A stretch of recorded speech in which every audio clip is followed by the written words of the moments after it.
Thank you so much. So I think we've almost closed down the deal, and there was discussion on the fiscal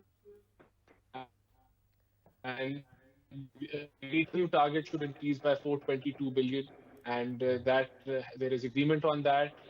IMF has agreed to, we feel that we can achieve that target. Similarly, on the monetary side, the interest rate policy, they are in discussion with the state bank, and they will reach an understanding there as well. On the petroleum side, we feel that 5 rupees per month, the petroleum levy is going to be applied, and it will go all the way up to 50 rupees. But that does not necessarily mean that the petroleum prices will go up, because if as we're seeing that the international rates are dropping, so by them dropping, the levy would automatically, if you do not take the rates down, the government could be earning. So that is dependent on the international scenario of the commodity prices and overall. And GST Overall, as well, I sir. think, And GST and as well. and 11%. and and GST as well. But then again, it is dependent. If we see that the crude oil prices keep falling, then maybe the need to increase the prices will not be there.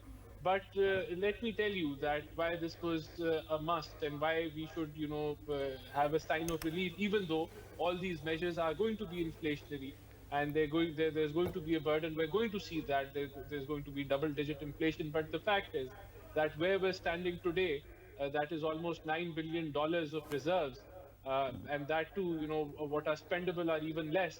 That we will be out of a balance of payment crisis, and there will be stability on the macroeconomic front, which was of utmost importance. So that first challenge that this government was facing is about to close.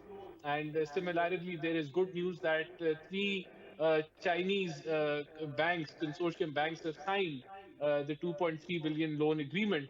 And in the coming few days, we'll see that inflow coming into the reserves as well. So yes, these are tough decisions, which were supposed to be taken maybe 18 months back. And we saw the PTI government getting into the IMF program, taking their money, and then taking a U-turn on the commitments. And Right. this repetition Sana, seen in the Ihsaan, last just a 18 micro months. question. I Absolutely. understand that we are running out of time. Go ahead. But sir, you just pointed out that if the prices internationally, crude prices actually fall and continue to fall, the inflationary pressure will be less.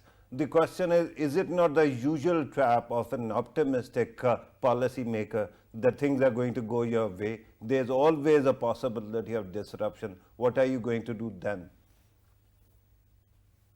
Then, but the fact is, Patafi Saab, that we are a poor country. We have to take these decisions to get out of the balance of payment crisis. And if things don't go our way and commodity prices keep rising, then there's going to be more trouble for the economy. We will try to mitigate it the best we can, but we live in this world, and we cannot run away from the fact that there is a super commodity price cycle which is currently happening in this world, which was not seen even in the COVID period. We saw inflation almost going to zero in some countries during the initial COVID period, and then it rose. But right now, we are seeing historic levels of commodity prices which are unseen before.